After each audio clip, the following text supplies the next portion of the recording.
Shelby County Board of Commissioners exists, effective June 25th, 2014, requesting the chairman to set a special call meeting for the General Government Committee to interview applicants on Monday, July 7, 2014 at 12:30 p.m.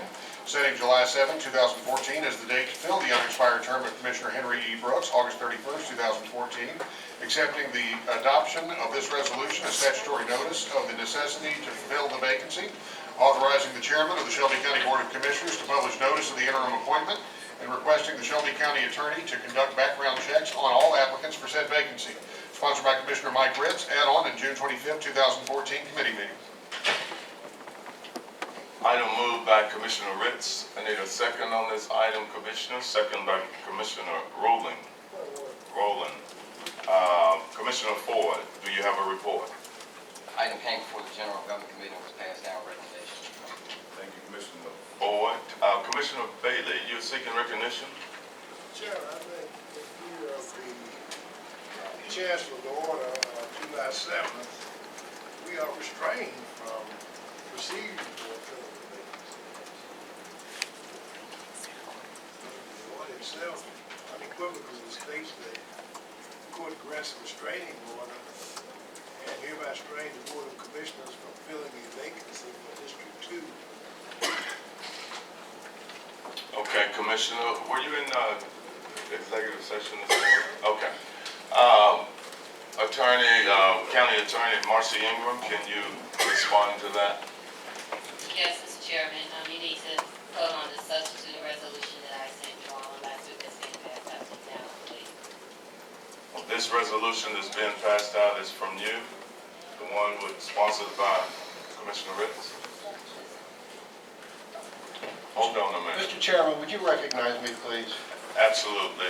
Give me 1 minute. Commissioner Ritz, we got a little clutter. If you'll recognize me, I'll explain. Well, we've got 2 items on the floor, so just hold on, Commissioner Ritz. I want to make sure I have both of the items. Why do we have 2 items? It's just this one. Okay. Commissioner Ritz, yes, you have the floor. Thank you. I made the original proposal back in committee. We had an add-on. If you recall, it took us an hour just to add it on. The matter, of course, has got a great deal of discussion. What I am proposing to do at this time is a substitute resolution, which you have in front of you. It does not have this add-on number 2. Does not, N-O-T, not. Turn that upside down as far as I'm concerned at the moment. Forget about it. The reason I had originally asked Ms. Ingram to change the dates and otherwise amend the motion because we did not have a special call meeting last week, and we've not done anything to prepare ourselves today to do anything to enforce item 20 that was adopted in committee. Upon consideration of the whole situation, I would like to recommend that we substitute the motion in front of you for the one that you have that's on the agenda, number 20, for several reasons. First of all, we did not find Commissioner Brooks in violation because the commission has not met on this subject. Committee met, but not the commission. We did not find her in violation. We did not. And I'm not suggesting we go there. This turns the matter over to the legal system. It removes the politics as much as possible from the matter, gets the county attorney's office out of the lead position on this. It does essentially take this matter and refer it to the Tennessee District Attorney General. I would fully expect, Commissioners, and I think all of us would this elected season, that the incumbent Shelby County District Attorney would not take it up herself, but would bring in outside counsel, like it's been frankly done with prior commissioners on issues like this. I think all we're going to do, if we follow the original item 20 as we might amend it, is just take continue to take actions that are going to go across the street to the courthouse, get argued about, and frankly, by the time it all gets done, September the 1st is come and gone. And I see no reason why the commission needs to take up its time anymore with this matter. I think all of us have had an opinion about it. I've got mine. But I don't think they're really, at this point, that relevant. I don't think any of us anticipated being policemen for each other up here. I don't like it. I don't like it when anybody is policing somebody else up here. And we've had a lot of it in the last 2-3 years. And I think the best thing to do is to refer this to the district attorney and let her or her office or a district attorney from somewhere look into the subject, which is the findings of fact, Exhibit A, which is part of this, and let them come to their own conclusion. They may go as far as ouster. They may do nothing. But that's not for us to decide. It's not for us to decide. And I just have come to the conclusion after thinking about it over this last long weekend that this is the best way for us to go. And I'd like to move that this resolution in front of you with the attachment Exhibit A be substituted for item 20. Without objection, Commissioner. Wait a second. I might object. I might too. Commissioner Schaefer. Thank you. May I ask some questions so I can clarify whether I would need to object or not? Absolutely, Thank you. And may I ask the county attorney? absolutely. Thank you, Mr. Chair. Hold on 1 minute. What's the matter, Commissioner Bailey? I had raised a point of order here, that this matter could not properly be before us unless it violated the chancellor's ruling regarding efforts to fill a vacancy. Absolutely, and the county attorney responded and it opened up, she responded to address your question, and I thought that resolved that inquiry. Mr. Chairman, if I may, the resolution that I prepared 2 separate resolutions. Wait a minute. Excuse me, sir. Please. Commissioner Rowland. Commissioner Bailey, you have the floor. Thank you, Mr. Chair. If the county, I don't think the county attorney is addressing my question. My question is simple, and it is whether or not this matters regarding us determining whether there's a vacancy probably before us and view of the chancellor. So it sounds like you want a motion for us to refer this, and, No, I didn't want to answer. okay. County Attorney Ingram, can you respond to that, please? Yes, sir. I prepared the resolution in accordance with the court order, which is the resolution for this commission to make a determination as to whether or not the vacancy exists.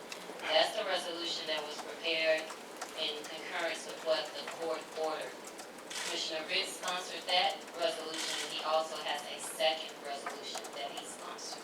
But the one that speaks to what the court ordered is the one that requires this body to make a determination. And we would do that through the voting up or down on the resolution as it is before us, That is correct. unless it is amended, such as what Commissioner Ritz has provided. That correct? Was there okay, Commissioner Bailey, hold on, Commissioners, I want to dispose of Commissioner Bailey's inquiry. Mr. Chairman, I understood our county attorney, Mr. Carey, Mr. Presley, I'm sorry. We can't hear you, Commissioner Bailey, can you speak in the microphone? I understood that, Commissioner Bailey? I understand from our county attorney, Mr. Presley, that we don't have the authority to go. That's what I Am I correct? Yes, please. And that's, in addition to that, it's also my reading of this order, that the court is not ordering us to go into these matters. That's correct, Commissioner. There is no provision in the county charter that provides you investigative authority. The chancellor addressed its order and made reference to the fact that this body could very well be a fact-finding body. But I would submit to you for your consideration that you cannot go forward on this item today because you've been enjoined by the chancellor. However, I would also submit to you there's another reason why you can't go forward with it, and that's because the investigation per the chancellor has never been completed. I think there was a specific finding that the report was incomplete, which means there's a further investigation. There can be a further investigation to continue if you wanted it to be that way. Or you could refer it to the district attorney's office, as Commissioner Ritz has suggested. Thank you very much. Thank you. We're back on the substitute motion with Commissioner Ritz, I think. And we didn't get a second on the Commissioner Ritz substitute motion. And he was wanting to substitute it, and I objected because I wanted to ask the Right, county but attorney. hold on, Commissioner. Is there a second on the substitute motion? Okay. I withdraw my second, because I'm actually second the original, not Ritz's. All right, the motion fails for lack of I'll second. second. Okay. I'll second, so just Commissioner we can Morrow. discuss it. Commissioner Morrow has second. Commissioner Schaefer, you have opposed. Yes, I had an objection, and I was going to ask the county attorney with your permission, a Okay, couple things. absolutely. They're in a cluster. County attorney,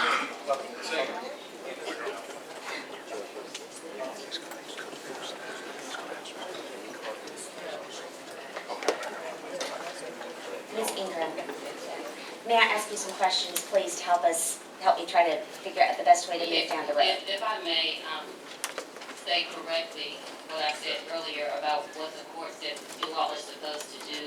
The court said that you are restrained from filling the vacancy without first making a determination that the vacancy exists. The resolution that I prepared for you speaks to what the court said and what we have a court order stating. The court did not say that you all are restrained from taking action on this matter. He actually said the opposite and said that once to fill the vacancy, you have to first make the determination that the vacancy exists. Okay, so with that, and thank you for that clarification, with that, would this action, the one sponsored by Commissioner Ritz, would this action act as completing our investigation? Is it kind of like outsourcing the investigation to cure that ill that the chancellor saw, that we had one part of the investigation done but not the second part? In your opinion, does this cure that ill? Is that the right way to say it? Maybe? I think what the court would say is that if you want to fill the vacancy, you need to first make a determination that the vacancy exists. If you want to refer the matter over to the district attorney general's office, or if you want to direct the county attorney to move for declaratory action or an oustering action, you can do that as well. Right, and we're getting there, but so would this, if we referred it to the district attorney, would that get us to the place then where we would, so that then the district attorney would make the determination whether, about residency? So then it would take care of that, and it would take it through some kind of process, is that right? Because if we send it over there and the judge has said that we're supposed to determine, we're supposed to make a determination where the vacancy is there. Right now, we have a part of a decision, the way it looks to me, right? We've got part of a determination about the Crump Avenue address, but we don't know about the thousands of other addresses that exist in that district that are possibilities to live. And so what I'm wondering, if we send it over to the district attorney, does that meet what the judge has said? And does the judge have his opinion in writing? I think we were still waiting on it this morning so that we can look at it. We have the order in writing, and Ms. Bozeman can speak to that if you'd like to. Okay. Could I, Mr. Chairman, with your permission? Ms. Bozeman, could you speak to the judge's order in writing? yes, you have a minute and a half, Commissioner. 1 minute, Commissioner Rowland.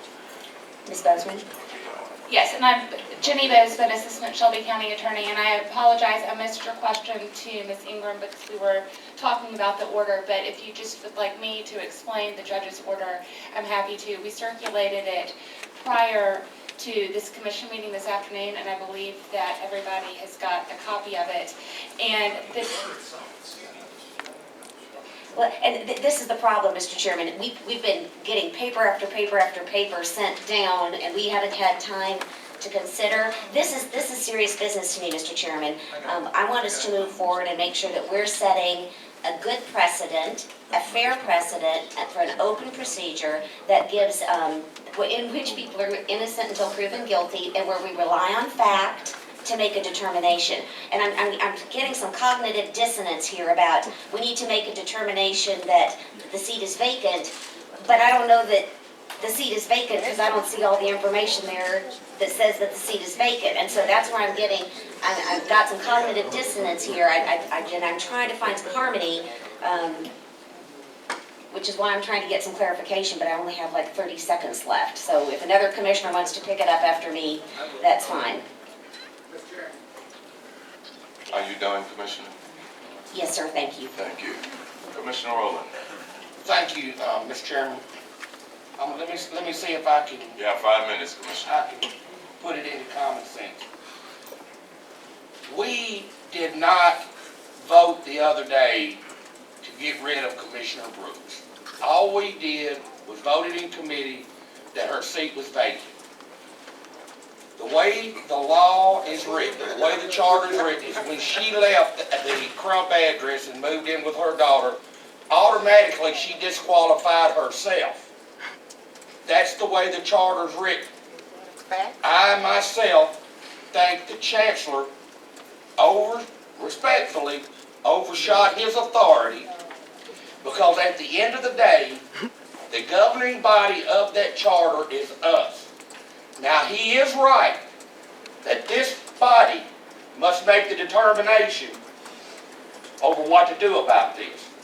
In other words, we're supposed to take all the evidence and weigh that evidence and make a decision. Okay? Now, that's what the court rendered.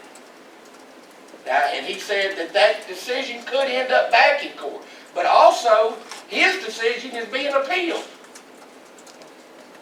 So his decision ain't all that either. See what I'm saying? But at the end of the day, we don't have to prove where she lives. All we have to prove is where she don't live. Thank you, Mr. Chairman. Thank you, Commissioner Rowland. Commissioner Mulroy. Thank you. Just, maybe we're all okay, we all understand, but there have been some questions and some confusion, so I thought that might make sense just for a second for us to review our options right now. We could do nothing. We could say it's only a few more meetings left, and it's not worth the trouble, and we can just say we're done. Okay. Apparently there's some support in the audience for that. We could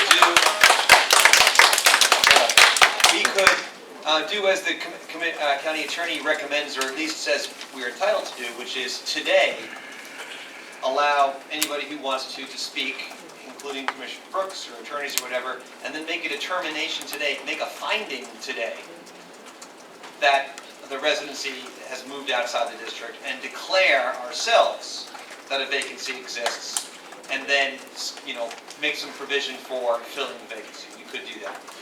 We could take a middle ground approach, which is the one that up until a few minutes ago I had been sort of leaning towards, which is to say we could hold a hearing. We could say let's do more process. Let's set another hearing for another time, special call meeting perhaps, and allow Commissioner Brooks and her attorneys as much time as they need to put on their evidence.